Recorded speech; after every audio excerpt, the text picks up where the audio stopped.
Et salut les cracks et bienvenue dans cette nouvelle vidéo. Alors aujourd'hui, comme tu l'as vu dans le titre, je vais te donner des conseils pour prendre en masse musculaire. Et de façon naturelle bien sûr, donc déjà on élimine le dopage. Alors avant de commencer cette vidéo, je vois déjà dans les commentaires des personnes qui vont dire « Mais tu devrais t'appliquer tes propres conseils à toi-même avant de les donner aux autres. Tu fais une vidéo sur la prise de masse musculaire alors que tu n'as pas une grosse masse musculaire. » Ce à quoi je réponds que chacun a ses objectifs, que la prise de masse musculaire, c'est pas vraiment une priorité pour moi dans ce que je veux faire dans le sport. Chacun voit midi à sa porte, il y en a qui veulent prendre beaucoup de masse musculaire, moi pas trop.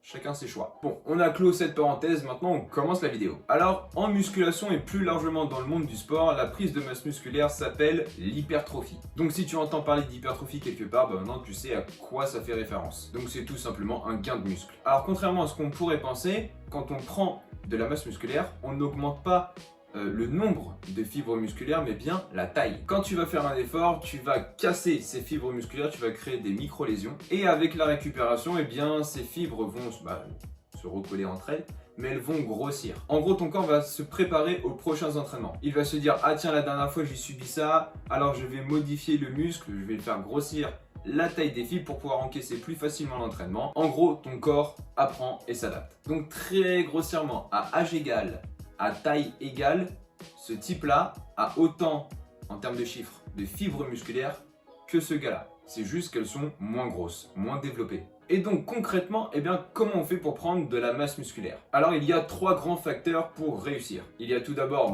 forcément le sport, voilà. Il y a aussi et surtout l'alimentation qui va jouer un rôle majeur dans la prise de masse. Et bien évidemment du repos. Si tu fais du sport comme un dingue, que tu manges mal et que tu te reposes mal, tu progresseras pas. Si tu fais du sport comme un dingue mais qu'à côté tu fais souvent des McDo ou autre, ça va pas ensemble. C'est comme si tu mettais du diesel dans une voiture essence. Ouais, c'est du carburant mais c'est pas le bon. Alors qu'est-ce que tu dois manger? Alors déjà tu dois comprendre que pour faire une bonne prise de masse, tu dois beaucoup manger. Alors il n'y a pas de chiffre précis, ça va dépendre de ta morphologie, de ta taille, de ton âge, aussi de tes dépenses énergétiques, mais tu dois manger, manger et manger. Tu dois pouvoir apporter une grande quantité d'énergie et de nutriments à tes muscles, à ton corps, à ton organisme. Pour ce qui est des apports pour faire une bonne prise de masse, tu dois manger 2 grammes de protéines par kilo de poids de corps et 1 gramme de lipides par kilo de poids de corps. Je te liste rapidement quelques aliments que tu peux manger. Tu peux prendre des flocons d'avoine, du blanc de poulet, des fruits secs comme par exemple des amandes, des noix. Tu peux aussi prendre du fromage blanc et des fruits. Sans oublier le riz et les pâtes complètes, le poisson et bien évidemment les légumes. Et si on faisait une journée type, ça ressemblerait un petit peu à ça. Petit déjeuner, flocons d'avoine, fromage blanc, fruits. Vient l'heure de la collation où tu pourras prendre quelques amandes et des noix de cajou par exemple. Le repas du midi, tu vas prendre une viande blanche ou du poisson pour l'aspect protéiné,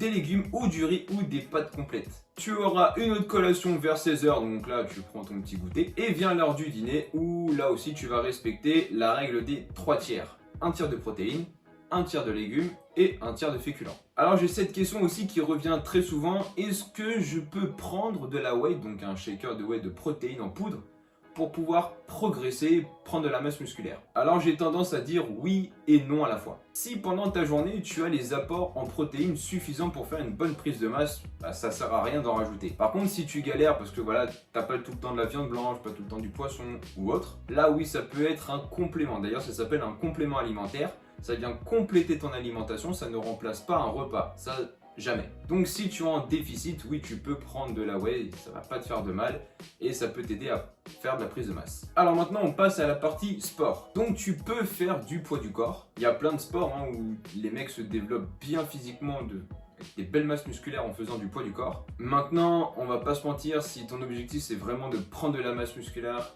il va falloir que tu soulèves de la fonte. En fait, le poids de corps, c'est très bien pour débuter, pour former ton muscle et aussi habituer ton corps à soulever de la charge. Mais si tu veux faire évoluer ton corps et prendre vraiment en masse musculaire, il va falloir que le stress que tu vas faire subir à ton corps soit plus important. Donc dans ta semaine, si tu fais 2 fois un même groupe musculaire, c'est déjà très bien. Par exemple, si tu fais 2 fois les bras par exemple. Dans ta séance, tu vas devoir soulever des charges lourdes, mais que tu maîtrises surtout. Parce que si le mouvement est pas bon, déjà tu risques de te blesser, mais aussi tu risques de solliciter d'autres muscles que ton corps va vouloir recruter. Et ça, tu veux pas. Toi, tu veux vraiment cibler un muscle précis dans ta séance. Donc tu prends une charge difficile, mais que tu maîtrises. Tu vas faire 4-5 séries de 10 à 12 répétitions. et tu vas prendre environ 1 minute 30 de récupération entre chaque série. Et dans ta séance, tu vas essayer de faire environ 3 voire 4 exercices différents pour un même groupe musculaire. Et enfin, le troisième et le dernier point, le repos, le sommeil. Alors là, tu dois bien te reposer pour que ton corps puisse bien avoir le temps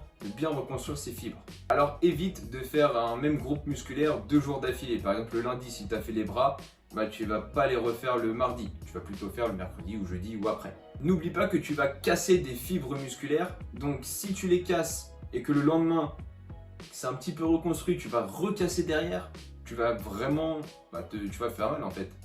Sur le long terme, tu vas vraiment finir par te blesser. Et en plus de ça, la séance risque d'être moins qualitative parce que ton muscle sera fatigué.